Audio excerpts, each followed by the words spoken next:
ভরপুর ইফতার করে আমি চলে গেলাম কিচেনে চা বানাতে, কিন্তু চা বানানোর ভিডিও ক্লিপ নিতে আমি ভুলে গেছি, তাই আপনাদের দেখাতে পারছি না।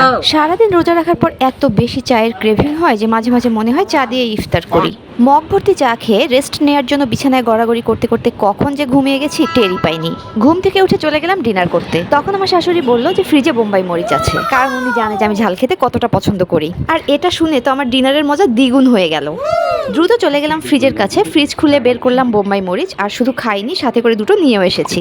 ডিনারে ছিল ডিম ভাজি, আলু ভর্তা, বেগুন দিয়ে পাঁচমিশালি মাছ, লিমনের জন্য স্পেশাল কাঁচা কলার তরকারি, আর হ্যাঁ ডালও ছিল।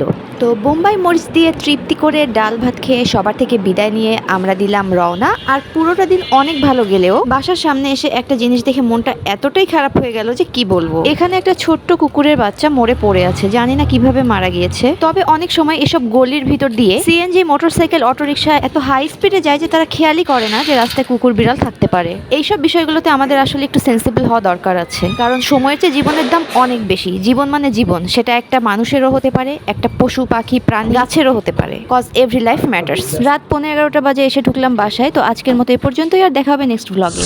Goodbye.